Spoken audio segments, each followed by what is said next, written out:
राम राम है दोस्तों, मेरा नाम है श्याम सुंदर। हरियाणा फैमिली में आप सबका स्वागत है। एक नई वीडियो के साथ वीडियो आया HMPV virus in India.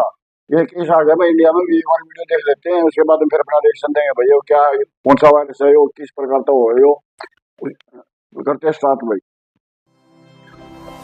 Study IQ IAS अब तैयारी हुई अफोर्डेबल। नमस्कार दोस्तों बस कुछ ही देर पहले एक बड़ी खबर सामने आई है। देखिए, पिछले 2-3 दिनों से आप लगातार सुन रहे होंगे कि चाइना के अंदर जो HMPV है वो काफी तेजी से फैल रहा है, that is human metapneumovirus. और इसका पहला केस, let me tell you, Bharat के अंदर डिटेक्ट कर लिया गया है। आप देख सकते हो खबर, HMPV is here, India detects it's first case in Bengaluru. तो इसके बारे में हमारे लिए जानना काफी जरूरी हो गया है कि ये पहला केस है क्या, और साथ ही साथ ये जो HMPV है इसकी खास विशेषताएं क्या हैं, क्या ये कोविड-19 की तरह सिमिलर है। काफी कुछ आपको जानने को मिलेगा। चलिए आगे बढ़ते हैं, लेकिन उससे पहले आप सबको बता दूं, आप में से जो भी लोग यूपीएससी की प्रिपरेशन कर रहे हैं, चाहे 2025 का प्रीलिम्स देने वाले हैं उसका बैच, या फिर 2026-27 के लिए कंप्लीट प्रिपरेशन फाउंडेशन बैच, इसका लिंक कमेंट सेक्शन में दिया है। और आपको यूज करना है ये कोड अंकित लाइव, ताकि आप मैक्सिमम डिस्काउंट ले सकें। और इसके अलावा अगर आप एमसीक्यूज अटेम्प्ट करना चाहते हैं तो मेरे इंस्टा पेज पर जाइए, वहां पर स्टोरीज में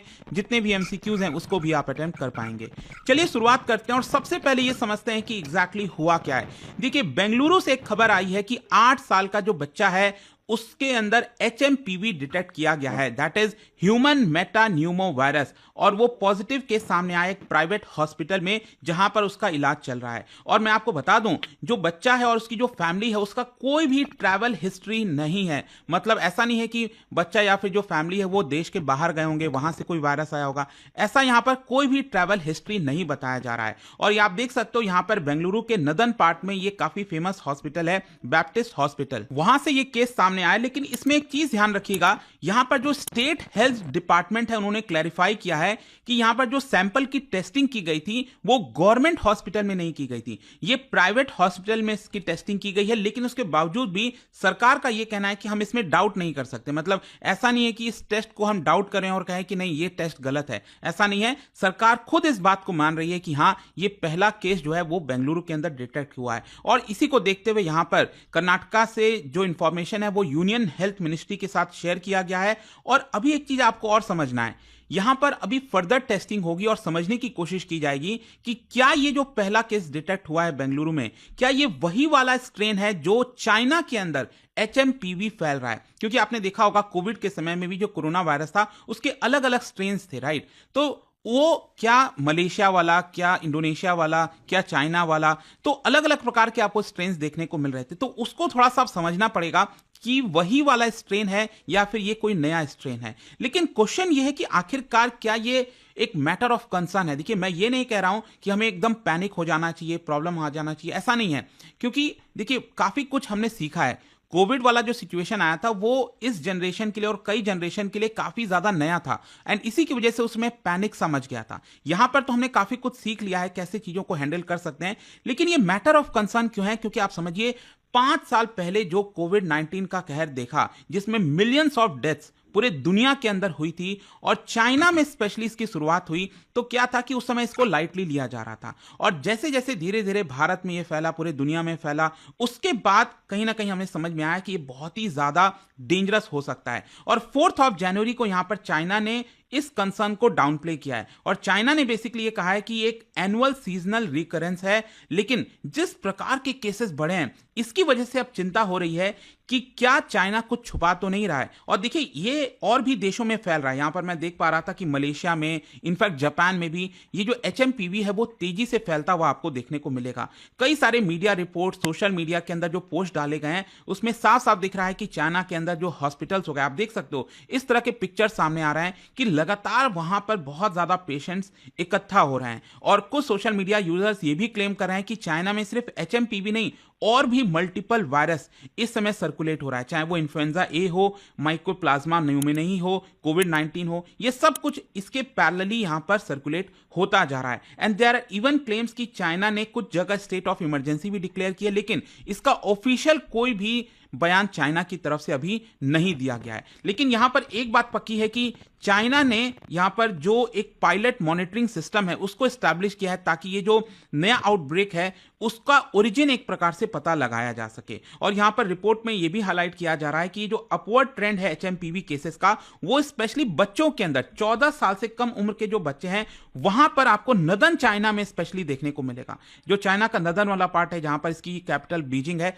वहां पर सबसे ज्यादा ये आपको केसेस देखने को मिल रहे हैं।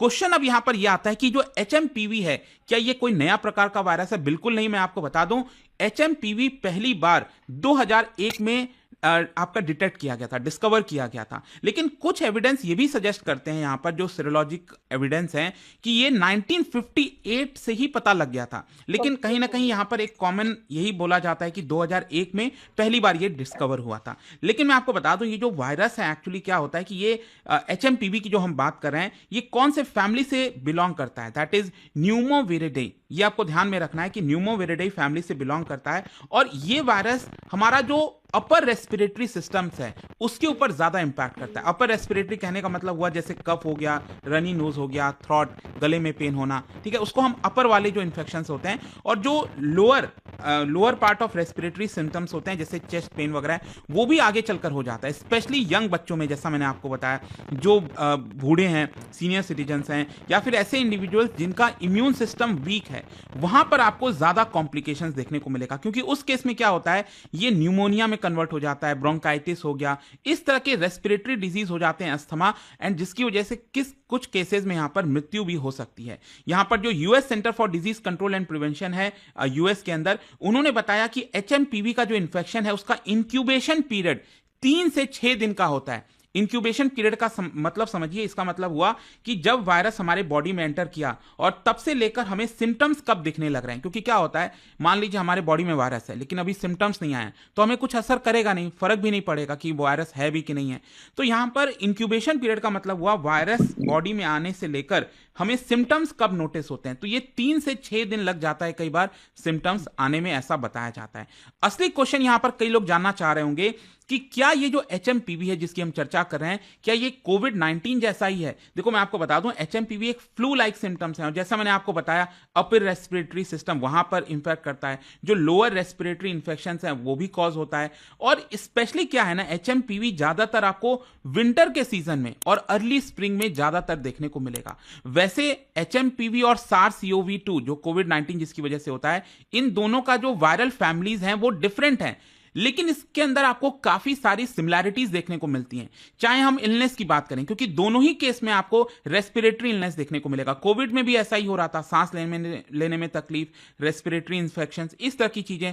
ट्रांसमिशन की जहां तक सवाल है, दोनों में सिमिलर आपको देखने को मिलेगा। जैसे कोविड में भी यहां पर हम आपस में अगर बातचीत कर रहे हैं और सामने वाले को कोविड हो रखा है तो भी मुझे इन्फेक्ट कर सकता है। जो रेस्पिरेटरी ड्रॉपलेट्स होते हैं ना, या फिर कहीं सरफेस पर कंटामिनेटेड सरफेस हो, वहां पर अगर हमने टच कर दिया, वो हमारे बॉडी में एंटर कर गया तो उसकी वजह से हो सकता है। सिम्टम्स भी लगभग दोनों में ही आपको सेम देखने को मिलते हैं, फीवर, कफ, थ्रॉट, स्नीजिंग, इस तरह की चीजें आपको देखने को मिलेंगी। और स्पेशली कोविड के केस में भी आपको याद होगा, जो वल्नरेबल ग्रुप्स हैं, बच्चे या फिर बूढ़े, उनमें ज्यादा कॉम्प्लिकेशंस आ रहे थे, जिनका इम्यून सिस्टम कॉम्प्रोमाइज है। और प्रिवेंशन का जहां तक सवाल है, दोनों में वही चीज है कि आपको मास्क लगाकर रखना है, भीड़ भाड़ इलाके में नहीं जाना है, हाइजीन मेंटेन करना है, हाथ धोना है। तो देखिए दोस्तों, मैं आपसे बार बार यही कहना चाहता हूं कि देखो अभी तो क्या है, पहला केस डिटेक्ट हुआ, अभी कितने केस ऑलरेडी होंगे भारत में नहीं पता हमें, राइट। तो जरूरी हो जाता है कि अब आप सतर्क हो जाइए, वापस से जो सोशल डिस्टेंसिंग और जो आप प्रिकॉशंस अपनाते थे कोविड के समय, ये बहुत अगेन इंपॉर्टेंट हो गया है और इसका हमें ख्याल रखना पड़ेगा। लेकिन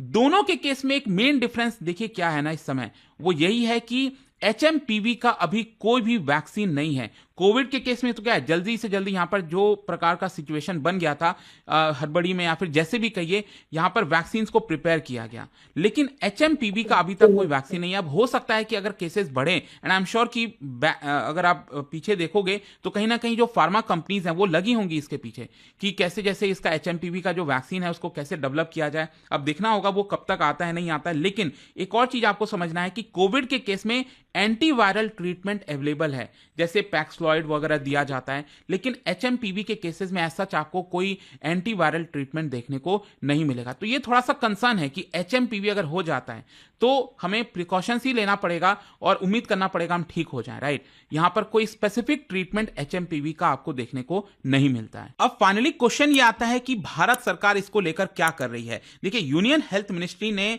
यहां पर यह बोला है अभी के लिए कि अभी ये किसी भी प्रकार का अलार्म कॉज नहीं करता है, मतलब ये हम पैनिक में नहीं आ सकते, बात ठीक है, लेकिन भारत एक प्रकार से क्लोजली चीजों को मॉनिटर कर रहा है। और भारत सरकार ने एक तरह से डब्ल्यूएचओ को भी बोला है, आप देख सकते हो यहां पर, give timely information on outbreaks in China, India tells WHO. और देखिए, यही सबसे इंपॉर्टेंट चीज है, जब तक चाइना से हमें क्रिस्टल क्लियर जानकारी नहीं मिलेगी, पुख्ता जानकारी नहीं मिलेगी कि एग्जैक्टली वहां पर हो क्या रहा है, तो चीजों को समझना थोड़ा मुश्किल हो जाएगा, क्योंकि चाइना जो इंफॉर्मेशन देगा उसी से इंटरफेयर करके जो है हम चीजों को और अच्छे से निकाल सकते हैं, उसी प्रकार से हम चीजों पर एक्शन लेंगे, राइट। तो अगेन इंपॉर्टेंट हो जाता है कि चाइना से करेक्ट जानकारी हमें मिले, और वो भारत ने डब्ल्यूएचओ को बोला है कि ये आपकी जिम्मेदारी बनती है। और यहां पर अभी के लिए प्रिकॉशनरी मेजर्स के तौर पर जो नंबर ऑफ लैबोरेटरीज हैं टेस्टिंग के लिए, क्योंकि पता तो चले एटलीस्ट भारत में केसेस कितने हैं, तो टेस्टिंग लैबोरेटरीज यहां पर बढ़ाया जाएगा। और यहां पर जो Indian council of medical research है, जो उस पूरा ट्रेंड है ईयर राउंड का एचएमपीवी ट्रेंड, उसको आप मॉनिटर करते रहिए। साथ ही साथ मैं आपको यह भी बता दूं, एक ज्वाइंट मॉनिटरिंग ग्रुप जिसको चेयर किया गया था भाई directorate general of health services, जिसके अंदर डब्ल्यूएचओ के expert, disaster management cell, integrated disease surveillance program के एक्सपर्ट, बहुत सारे एम्स दिल्ली के एक्सपर्ट, कई लोगों को इंक्लूड किया गया था और उनसे समझने की कोशिश की गई थी। तो अभी के लिए तो सरकार ये कह रही है कि ये आपका ऑनगोइंग फ्लू सीजन की वजह से चाइना में केसेस बढ़ा है, लेकिन यहां पर अगर मान लो कल के डेट में केसेस बढ़ता है तो क्या भारत प्रिपेयर है। तो देखो, सरकार ने तो यहां पर जो बोला है उन्होंने ये कहा है कि रिसेंटली हमने ड्रिल कंडक्ट किया था, जिससे हमें कंफर्म हो गया है कि भारत किसी भी प्रकार का अगर रेस्पिरेटरी इलनेस बढ़ता है भारत के अंदर, मान लो अचानक से बहुत से केसेस आते हैं, हॉस्पिटल्स की जरूरत पड़ती है, तो भारत इसके लिए तैयार है, ऐसा सरकार का कहना है। और उन्होंने कहा है कि किसी भी प्रकार का हेल्थ चैलेंजेस होगा भारत उससे निपटेगा। इसके अलावा दिल्ली, महाराष्ट्र जैसे कुछ ऐसे राज्य हैं जिन्होंने ऑलरेडी यहां पर जो गाइडलाइंस हैं, जो एसओपीज हैं, उसको देना स्टार्ट कर दिया है कि इनकेस केसेस बढ़े तो क्या करना चाहिए। तो आई होप कि अब आपको समझ में आ गया होगा ये जो पहला केसेस आया और इससे रिलेटेड जितनी भी जानकारी थी मैंने आपको बताई। जाने से पहले एक इंटरेस्टिंग क्वेश्चन, क्या आप बता सकते हो जो सिकल सेल एनीमिया डिजीज है, ये किसकी वजह से होता है? आपको बताना है इन 4 ऑप्शंस में से। इसका राइट आंसर आप सबको पता है, मेरे इंस्टाग्राम पर तो मिलेगा ही, वहां पर अगर आप नहीं हो कोई बात नहीं, टेलीग्राम से ले सकते हैं इसका सही उत्तर। मैं कई सारे जो एमसीक्यूज हैं वो यहाँ पर स्टोरीज में डालता रहता हूँ। अगर आपको पीडीएफ चाहिए तो टेलीग्राम पर आइए, अलग अलग सोशल मीडिया पर आप जुड़ पाओगे। और जैसा मैंने आपको बताया, अगर आप यूपीएससी की तैयारी कर रहे हैं, चाहे 2025 का बैच लेना हो या फिर 2026-27, तो देखिए 2026-27 का जो लॉन्ग टर्म बैच है वो आपका 7th कल से स्टार्ट हो रहा है, तो आप उसको ज्वाइन कर सकते हैं। और जो एसआईपी वाला बैच है वो 10 जनवरी से। बस आपको यूज करना है ये code Ankit live. I hope कि वीडियो आपको पसंद आया होगा। मिलता हूं next time, till then thank you very much, see you soon. Study IQ IAS, अब तैयारी तो हुई दोस्तों कैसी लगी वीडियो? अफोर्डेबल। वीडियो बहुत बढ़िया, मैं इंडिया एक बहुत बढ़िया वीडियो बनाया रहा। अरे भाई मतलब वो दोबारा ये मैंने एक बात है भाई, चाइना है ना, पूरे वर्ल्ड में इनकी शक्ल सूरत सबसे अलग है। और ये इनका खाना पीना, अरे इनका खाना पीना भी नहीं हुआ है, जो इनका यो खाना पीना है ना, जो मांस मिट्टी ज्यादा मार्केट यहाँ खावा की है चूहे खा, केकड़े खा, और और साफ सफाई नहीं रखते, इस वजह से ये वायरल फैला है। यो बारिश मतलब और वो चाइना से फैले हैं। वो तो पहली बार तो 1958 में आया था, तो ये 2001 में आया।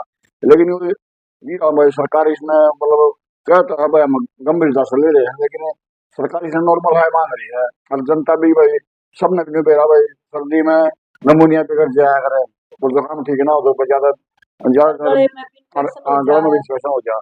तो इस समय मेरे मतलब निमा है भाई, एचएमपीवी है जो यो है यो हाँ, जुकाम ये वायरस है एक किस्म का। ये एक तरह कोविड की तरह ही है, हाँ, मतलब तो हम तो जैसे लेके symptoms दो आयो। वगैरह है, ये बिल्कुल सेम ही है। गले में दिक्कत, सांस लेने सांस लेने में दिक्कत, इसका दमा हो, कभी जिसकी फीवर इम्यूनिटी होना, कम हो, छोटे बच्चा का ज्यादा हो, कमजोर एक जो वगैरह। ज्यादा एज के हैं वो भी, उनकी भी इम्यूनिटी कम हो जाए, ये जुकाम है ज्यादा पकड़ा है फिर ना, बीमारी में। जुकाम हो जाती है तो नाक बंद हो जाए, तो सांस लेने में दिक्कत आवे।